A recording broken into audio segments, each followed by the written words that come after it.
discretion is advised. Adam Carolla and Dr. Drew. Loveline, coast to coast. Hey, everybody, it's Loveline, coast to coast.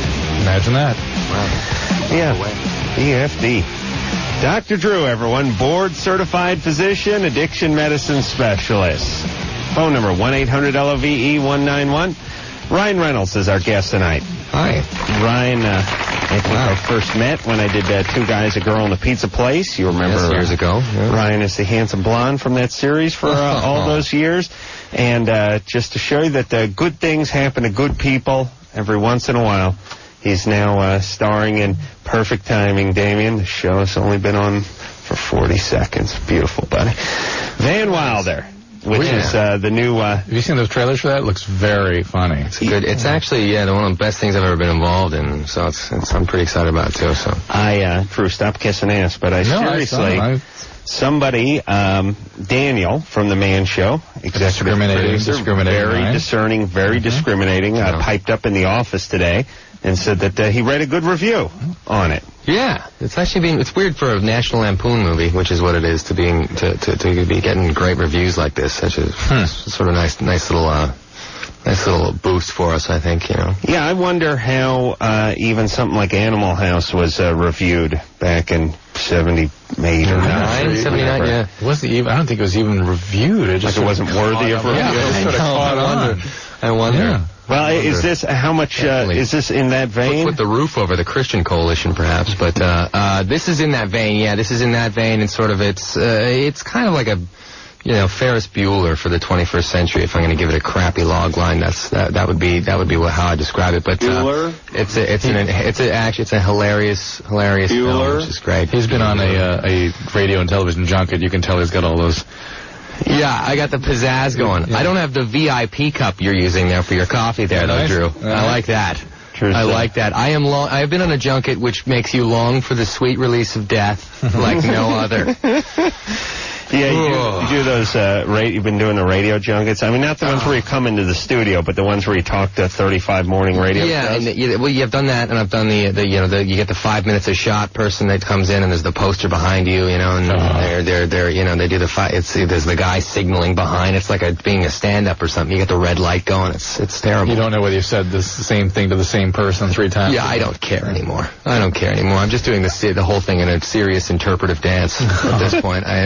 I'm out. Anyway, it looks funny. Really it's does. Hilarious. Yeah, the movie's actually great. It's the weirdest thing is being involved in something that I'm actually, really proud to sort of promote, which is kind of a new thing for me. So, I'm definitely digging that, and it's a poon movie, the Lampoon. In back, wear plenty of protection when you go. I'm thinking this is going to be a bit of a breakout role. You said that last night, yeah. Yeah, because Ryan is he's good looking, he's young, he's slender, he's a great comedic actor, and there's no reason why he should not be a sought after comedic leading man in this city. Very kind of you. Very kind. I definitely this is coming from a guy who kicked my ass in MTV Rock and Jock Football the other day. I gotta say, a month ago, I don't know. I watched that and realized I look like a retard. Oh, me too. I watched about 2 minutes of it on the TiVo and killed it. One of my staff members at the office mentioned that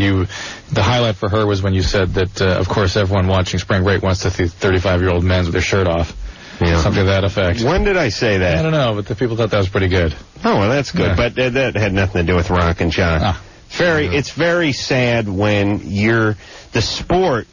I mean, actually, the only thing I ever had going for me was that I was recruited to play football at the college level. Wow. And then I go watch myself on this MTV Rock and Jock thing, and I look almost spastic, and I realize now I have nothing. I don't know. You scorched me several times. I was covering you. So you made a great defensive play. Great defensive play on me, by the way. You didn't look like Lynn Swan. No. I look like Lynn Redgrave. Well done. Well done. Thank you. Yeah. Thank you. That's right. I have a sense of humor. I can fall back on that. Screw the sport. Safety net. Amanda? I have a feeling, by the way, last night we ended up talking so much about gay sex. Remember this? And so a lot of the country's hearing last night's show tonight, so we're bound to talk about that again, I suspect. So prepare yourself, right? Okay. I think Adam had one line that sort of summarized the whole night, his frustration and his anger and what he really wanted to learn about. Why is it? Why is it always just snake eyes? And we can't ask a homo goddamn question about his asshole and get a decent answer? That was a prick. That was way out of context. Hey, Adam, hell, yeah? Table for one. Tonight we'll tackle these eyebrow issues. Hey, you're a prick. Oh, nice. Amanda, 16. Hi.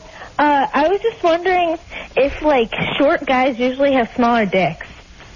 Not necessarily. Not necessarily? No. Like, all the short guys that I've been with pretty much have smaller dicks. And I'm like, maybe because the short guys you with are short because they're 12.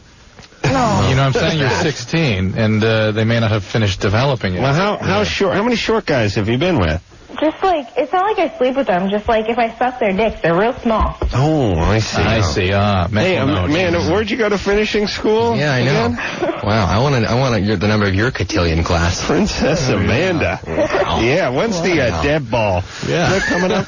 Sure, how's it work? Do you have to register and you get a book of debutantes? Years and years of cotillion to get this kind of expression. Exactly. He's here walking through the line of swords. Yeah. Her father crying. Some etiquette book cliff notes or something. We can sort that out. Amanda? Yeah. All right, now, baby. Now, how many guys would you say this would be? Like, I don't know, like... hold on. See if you can answer this question without saying the word dick. How many guys? 3. Ooh. Any of them named Richard? How old were these guys? One was 16, and I think the other one was 17, one was 15.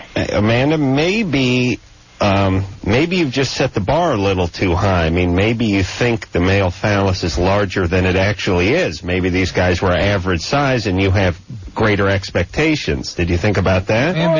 I don't know. I've sucked 4 guys' dicks before, but like... She couldn't do it. You just couldn't get through it, could you? One was big. Yeah. I just wanted to get some dick. Right, but that would be 1 out of the 4. 25%. Wow. Be that as it may, one of the things that you've selected for is short guys, right? Yeah. And there's something called the pubertal growth spurt that some males get later, like 16, 17, 18. And actually, those are the guys that end up taller than everybody else, oftentimes. Okay. And they also haven't finished developing yet. Here's the taller guy. How tall were you at 16? I was actually really short at 16. Yeah. I hit puberty like last week. Right. The delayed pubertal growth spurt is when the penis grows and when the whole body grows up. And so you may be hitting guys early in development. Okay. Right. How short are we talking here? I mean, are we talking, what is his leg you were actually feeling? I can't handle Amanda anymore. It's just, I've had enough. All right, easy, Amanda. Don't get pregnant now. Okay. And watch out for that growth spurt. Okay. It'll give you a pink eye. Or any other spurt. Got it. Yeah, I know you did the joke. I understand. Thanks, man. All right, Amanda. Okay, thanks. Take care there, baby. Bye. All right. And, well, what about it, Drew? If taller guys have longer penises, and is that true? And wouldn't that make sense? And why not? I mean, taller guys have longer fingers. Do you know what I'm saying? What is different about the penis as far as any other appendage in the body? Or what would be the same? Did taller guys have longer noses? Yeah. Do you know what I'm saying? What about the fallacy of the big feet thing? Any correlation there? Settle this once and for all.